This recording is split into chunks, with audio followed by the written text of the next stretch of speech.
Did you know that St. Petersburg, Florida holds the Guinness World Record for the most consecutive days of sunshine at 768 in a row? It's no wonder people are flocking here, right?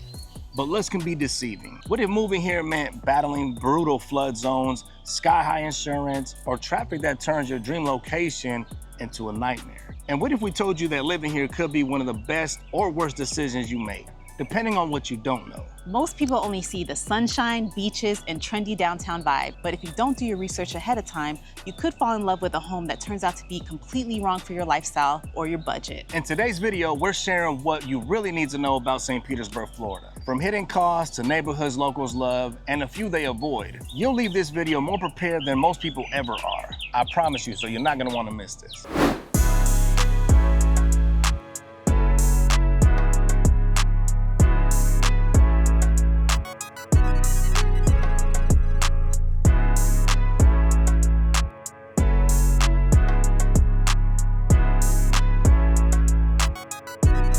I'm Shanika, and this is my husband Saul, and together we're the Hernandez team. Welcome back to Viva Tampa, where we share the honest truth about what it's really like to live and move to the Tampa Bay area, including incredible cities like St. Pete. Whether you're thinking about relocating, investing, or just curious, this video will give you a real-world look at life in the Sunshine City. We'd love to hear your story, learn about your goals, and help you find the right fit, because St. Petersburg might just be the place you've been searching for, but only if you know what to look for. So every week, people just like you reach out to us looking for answers. Some are moving from out of state, others are selling or buying their next home right here in Pinellas County.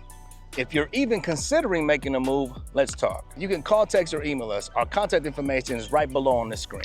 Y para todos mis latinos, también hablamos español. All right, so the heart of the city, right? Downtown St. Pete. So downtown is one of the most vibrant, walkable districts in Florida. You got art galleries, rooftop bars, the Dolly Museum, and a food scene that's impeccable. But what makes this place feel so special isn't just the amenities, it's the community. From Saturday morning market to waterfront yoga at Benoit Park. That said, it's not cheap though, right? Like condos with a view, easily 600,000 to over $1 million. Parking is limited.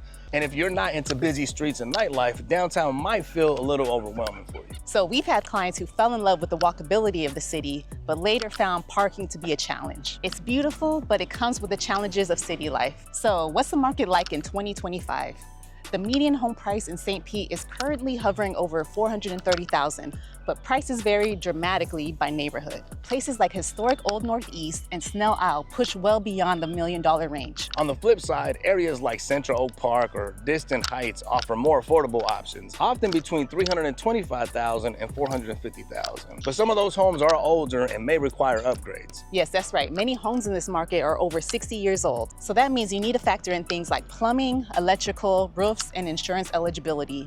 We always recommend a 4-point inspection before submitting an offer. And if you want new construction, you'll likely have to look just outside the city or prepare to pay top dollar. The charm is definitely here, but the inventory is tight. St. Pete is a city of neighborhoods, right? You've got bohemian vibes in Grand Central, charming brick streets in historic Kenwood, beach town energy in Paso Grill, and high-end luxury near Snell Isle. Driftwood is filled with whimsical mid-century modern homes, while Crescent Lake is a favorite for joggers, dog owners, and families who want community feel without sacrificing location. Yes, but be careful. Some areas may seem artsy and up and coming on the surface, right? But it might still be in transition or lack basic infrastructure. Others may have major flood zone risks as well. Yes.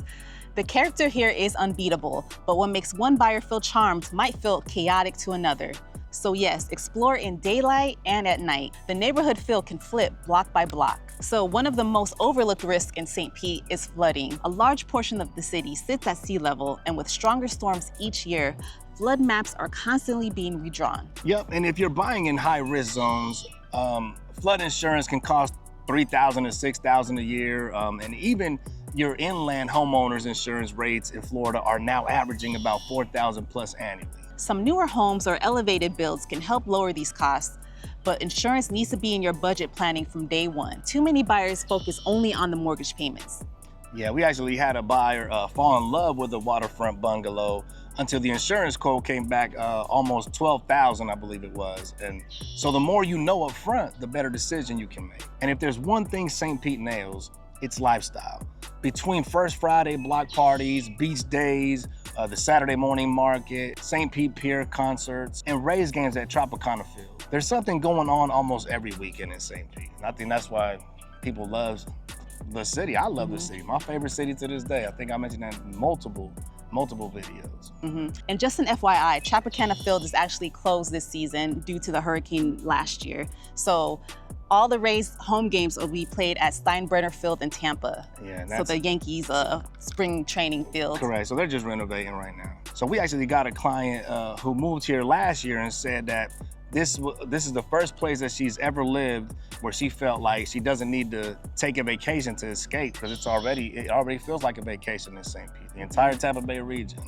So for those that have never been, kind of give you a perspective of what it feels like when you come out here. Now the Dolly Museum, the Museum of Fine Arts, and mural walks throughout the city add to the cultural experience as well. You can live here and feel inspired every day. But it's not all smooth sailing.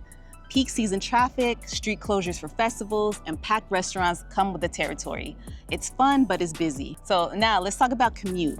If you work in Tampa and live in St. Pete, you'll likely be crossing the Howard Frankland Bridge. And during rush hour, expect double the time to get to where you want to go. The city itself is easy to navigate. Downtown is walkable. The SunRunner is a good step forward, connecting the beaches and downtown. And there are bike trails like the Pinellas Trail for more active residents. You guys are into that stuff. So. But you'll still need a car unless you live and work in a very specific pocket. Ride-sharing apps are common, but public transportation is far from ideal for daily commutes. The good news is, though, that infrastructure is improving. New developments are adding walkability and mixed-use design, and there's strong investment in future planning. So St. Pete gets over 360 days of sunshine each year, and it's not just marketing. The skies really are that clear. But during summer, especially June to September, that sunshine comes with intense heat and afternoon thunderstorms. And with humidity on top of that, it can really wear you out. And hurricanes. Well, you guys know in 2024, both Hurricane Helene and Hurricane Milton passed close enough to trigger emergency alerts and temporary evacuation in some areas. Even without a direct hit, many homes experienced flooding. Yes, storm season is real, but locals prepare and newer homes are built to higher standards. If you're prepared, it's manageable, but it's not something to ignore. So let's get honest, St. Pete is not for everyone. If you want pristine gated communities, top-rated public schools, and a quiet suburban pace, this might not be your spot. But if you're looking for charm, culture, coastal lifestyle, and walkability, this city delivers. We've helped young couples, growing families, and active retirees find their place in St. Pete. There really is a neighborhood for almost every lifestyle, as long as you know what to expect. St. Petersburg is one of the most unique cities in Florida, but it's not one size fits all. Between the cost of living, flood risk, and the lifestyle trade-offs, it's important to weigh what really matters to you. Now, we hope this video has helped you see both the beauty and the challenges in living in St. Pete. And if you still have questions or want personalized guidance, we're here to help you. Call or text us anytime, or check out the description below to connect through email or book a free call. We're here to help you avoid the surprises and make Tampa Bay feel like home right from the start. Take care and stay blessed.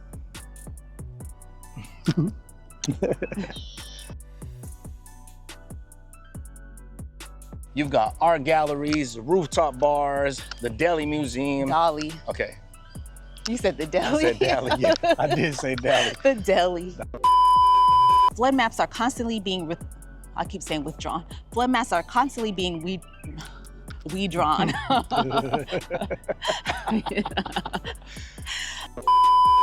And just an FYI, due to the hurricane season last year, Tropicana Field is closed for renovation.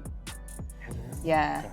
It's a, okay. Don't tell me that. Yeah, I was just like, is it renovation? Okay. Yeah. Yeah, you can easily do a staycation because you got the beach here, you got so many amenities and places to do. Places to do, places to go. All right. And when you add the humidity, man, it wears you out. It wore you out.